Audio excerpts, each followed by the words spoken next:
Hola, hoy vamos a hablar sobre el balanceo de ecuaciones. El balanceo de ecuaciones químicas, la finalidad que persigue es hacer cumplir algo que conocemos como ley de conservación de la materia. Ese enunciado que todos los estudiantes sabemos y como Padre Nuestro, que dice que la materia no se crea ni se destruye, solo se transforma. Algo que puede ser resumido de una manera mucho más sencilla, diciendo que la cantidad de materia es constante. Ustedes quizás en la escuela han visto diferentes métodos de balanceo, quizás el más comentado es el método por tanteo, y de ahí le sigue el método redox, que hay dos versiones, una versión simple y una versión mucho más elaborada del método redox, que no es difícil, pero hay que conocer un poco sobre fenómenos ácido-base. Y hay un tercer tipo de balanceo que es recurriendo a un método algebraico. Ahorita lo que vamos a hacer es practicar el balanceo de ecuaciones por tanteo. Y tenemos que tener presente que cuando decimos tanteo es prueba y error. Es decir, esto de que es un método por tanteo, método no lo es porque no existe una serie de pasos que ustedes tengan que seguir de forma rigurosa para llegar al resultado que pues es el correcto. No lo hay. El único procedimiento es probar con coeficientes, con números grandes que colocamos antes de cualquier sustancia, de cualquier fórmula, y ver cuál de esos coeficientes es el que pega. Ahora sí que estos coeficientes los podemos escribir, borrar y volver a escribir. Esto es lo único que podemos hacer en cualquier balanceo por tanteo. Les puedo dar es una serie de consejos. Primero, únicamente para balancear las ecuaciones nos vamos a valer de coeficientes. Los coeficientes son los números grandotes que quizás sus maestros ya han anotado en cualquier ecuación y que se escriben antes de la fórmula.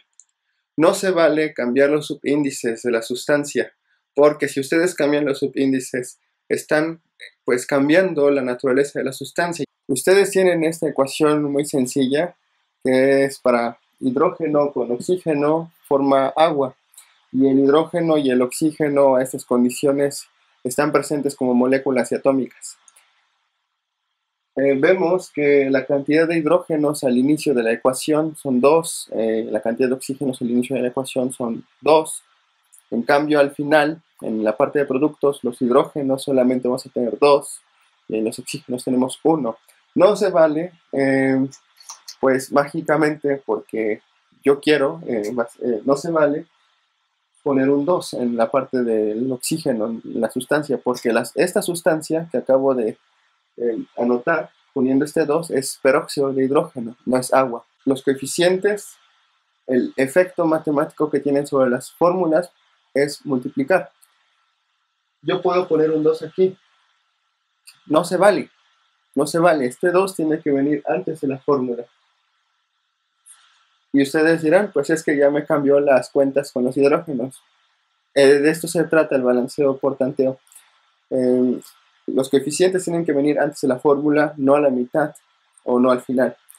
Entonces, en efecto, yo ya cambié la cuenta de hidrógenos porque aquí ya tengo 4 hidrógenos y acá tengo 2. Pero este lo puedo arreglar muy fácil porque aquí colocando un coeficiente 2 ya lo balanceé. Tengo 4 hidrógenos al inicio, lo mismo que al final, 2 oxígenos al inicio y 2 al final.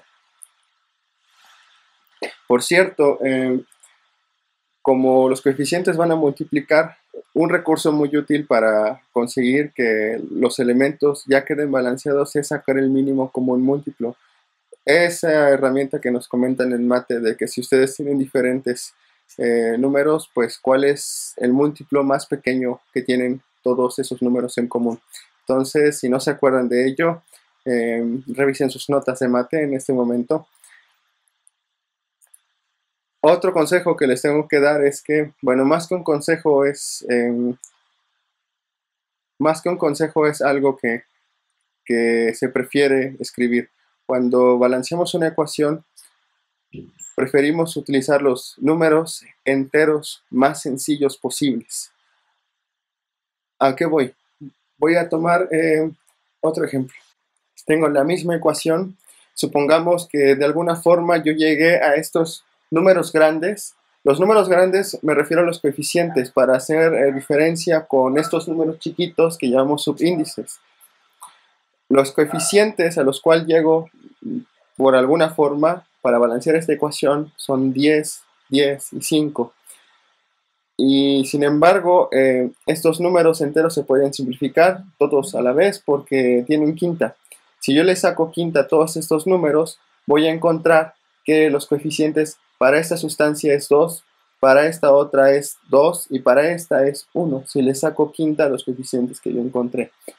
Otro consejo útil que les puedo dar es que el elemento que esté más distribuido de un lado de la ecuación lo dejen hasta el final. Ustedes balanceen aquellos elementos que están solamente en una sola sustancia de cada lado de la ecuación.